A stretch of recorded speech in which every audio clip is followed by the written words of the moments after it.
মাত্র 2 ঘন্টায় একটি আড়তে বিক্রি হয় 2 কোটি টাকার মাছ। বলছিলাম মুন্সিগঞ্জের লোহজংয়ে মাওয়ার পদ্মা নদী পাড়ের মাওয়া মৎস্য আড়তের কথা।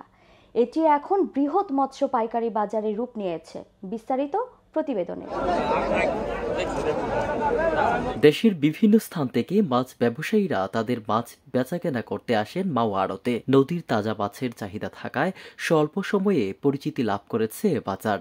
মাত্র 2 ঘন্টায় এ মাছের আড়তে প্রতিদিন 2 কোটি টাকার মাছ বেচাকেনা হয়ে থাকে।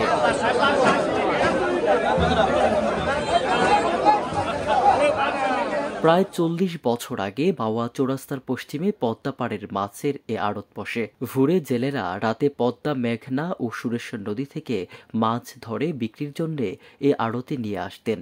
পাইকাররা এখান থেকে অল্প দামে কিনে ট্রাক যুগে ঢাকার বিভিন্ন বাজারে নিয়ে বেশ লাভেই বিক্রি করত।